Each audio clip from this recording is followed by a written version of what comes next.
Well, hello, Wichita. Thank you for joining us for Council Chat. I am Councilmember Bryan Frye, representing District 5, Northwest Wichita. With me today is Councilmember Ballard, representing District 6. Great to see you. Yes, nice to see you too. Are you excited for another edition of Council Chat? I am. It's always a good time, and I love that we trade off and Absolutely. and get to experience this with different council members. Yeah, absolutely. It's always fun to talk about what's happening at our council meetings. I don't think the general public really realizes how much business we have to get through in those council meetings. And there's a lot of important stuff. And this council chat is a way to share some of that information. I agree, especially for the people that can't watch or don't watch, Right. or a couple hour-long meetings sometimes. It kind of at least lets them know what's coming up, and if it's something of interest of them, then they can kind of look into it at that point. Yeah, and again, there's a lot of decisions that have to be made. Some are more serious than others, and I say that because it's a lot of variety. Like this week, we have a lot of different things. Yes, Including covering a lot of territory. Yeah, and a lot of it is related to public improvements, infrastructure, the business of keeping the city operating efficiently. And so this week we have petitions for public improvements. We have an unsafe structure that we have to decide what we're going to do with. And so that's always standard. We usually have that every meeting. But that's part of the business of a council meeting. I totally agree. Also in District 1, we're looking at facade improvements and issuing IRBs for the 123 South Market building. So we were talking a little bit about that. You want to talk a little bit about that building? Sure. So that's the Sterling College building right there on the northwest corner of Market and William. Yes. Right across from the parking garage and adjacent to the new DO school. And so it's an important redevelopment opportunity to take another empty building in downtown and put it back to life. Yes. And so I think it's a mixed use of office and retail and residential. So again, as the college students are coming to the DO school, they need a place to live, and how cool would it be to live right next door? Yeah. So I'm super excited. Those are such cool buildings, and just happy that someone was willing to make a little investment. And again, a big investment. IRBs are not a check that the city is writing. This allows the developer to get low interest loan toward their project. The city is not putting any dollars toward it. So I appreciate you saying that. I think we get a lot of pushback sometimes hearing that they think that the city just cut a $36 million check. And that's, the media gets it wrong quite often. Yes. And so we have to constantly stress what's happening here.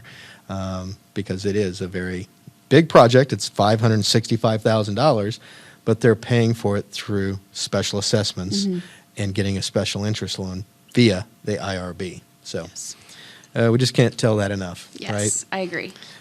We also have a request for a common consumption area for an event happening at Union Station, ICT Blocktoberfest, October 7th and 8th. And because it is one of those areas that people aren't used to seeing folks walking around with drinks in their hand, you have to have a special license for that, and that's called a common consumption area. And so this is a request to do that for that event. Awesome. So, I love that.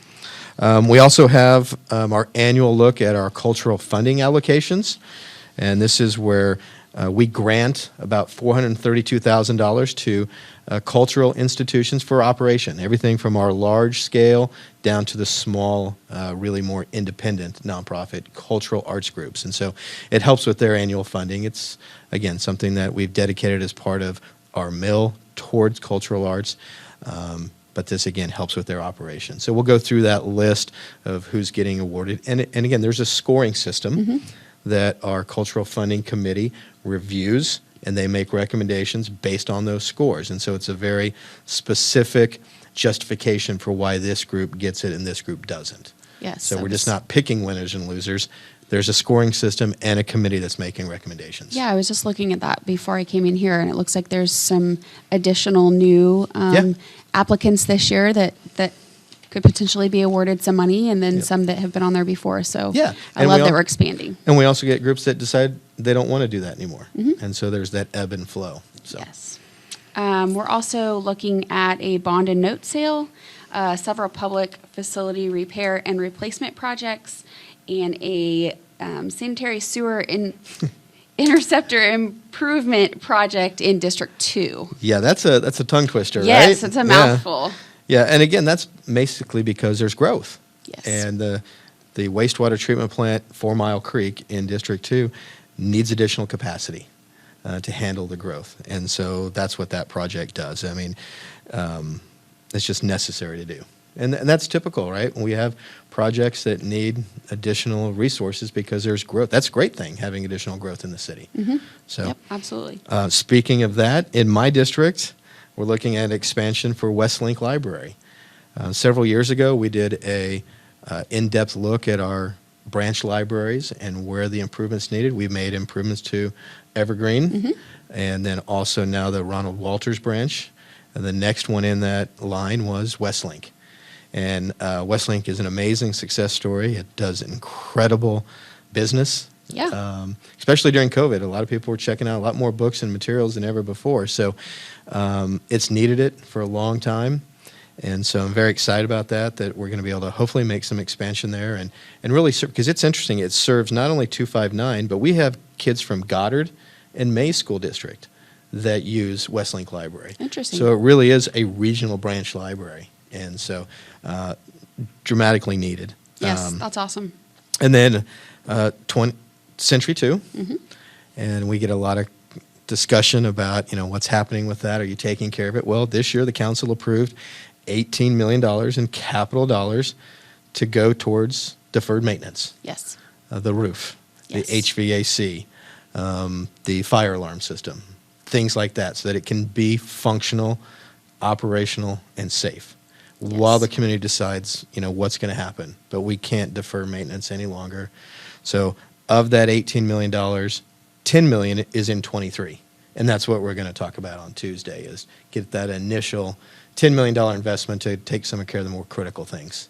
Yes, because So- certainly while we're figuring that out, we still want people to utilize the space. Oh, absolutely. Yeah. So I think I'm Yeah. excited that some improvements are made, and I think that will make a lot of people happy. Yeah. Well, we have to keep it functional. We have to keep, if we're going to have that investment or that facility, we got to maintain it. Yes. And because there are events and so forth that will continue to go through there. So. I agree. And finally, we are hearing the evaluation and annual performance of the Housing HUD Consolidated Plan, something we're federally required to do each year. Yep. So, Absolutely. And then on consent, we will also have the second reading of the ordinance change that would remove fentanyl strips and marijuana. So Right. A lot of discussion in the community on that still. yes. I'm hearing And every across day. the street Yep. and everywhere. Yep, So, absolutely. do you have any fun plans for the weekend? Well, tonight I'm doing a ride along with Patrol South. So that starts at 5 o'clock and be finished by 3 a.m. Hopefully, I'm going to probably take a nap this afternoon, so I'm rested for that. Yes. I've done ride-alongs before, but Yep. it's been a while. I'm doing Citizens Police Academy right now, so this is part of that class. Very cool. So I've ridden West Patrol a few times. And it's been a while since I've done a South Patrol, so I thought good to variety it up. Yes, I would imagine that you'll be busy and Oh, sure. awake and So- learn all although- kinds of things. Although I will tell you, I did a 24-hour shift for Fire Station 1 Really? a couple of years ago, the busiest fire station we have in the city. And in that 24-hour period, we had 14 calls. And nothing from 10:30 at night to 7 in the morning. Wow. So they were like, yeah, you got can come back lucky. anytime. You definitely got So- lucky. Yeah, there's so many cool things going on this weekend. There's open streets. Yeah. Looking forward to that. And I think it's from noon to 5, I Yep, on believe. Sunday. We also have Latin Fest that'll be in the Old Town Square on Saturday. Wow. Yes, It's and then that there's time of a year. boxing event at, I believe it's at Nico Hernandez. Oh, really? Very cool. Yeah, it's that time of year where all the fall festivals, all the, people start turning into events and fundraisers because Yes. the Wolf Stock's coming up in a couple of weeks. Chili cook-off. Yeah, thank you. Yes. Nice plug. October 1st, Wagon Master's Chili Cook-Off. Yeah, a lot of different activities this time of year. So it's very busy weekends, right? And that's good. Hopefully it'll be nice. Yep. And today, Manager Layton announced, sorry, that's a weird segue. That's okay. I don't know why I did it that way. But Manager Layton announced a new interim chief with Mm-hmm. Lem Moore retiring. Troy Livingston, who's a former deputy chief. Mm-hmm. I worked with Troy on multiple things when he was with the Wichita Police Department. Great credentials. Look forward to having him on board while we still go through the police chief search. So. Yes. Certainly appreciate all of Lim's service. Oh, absolutely. And stepping in when we needed some extra help. So. Yep.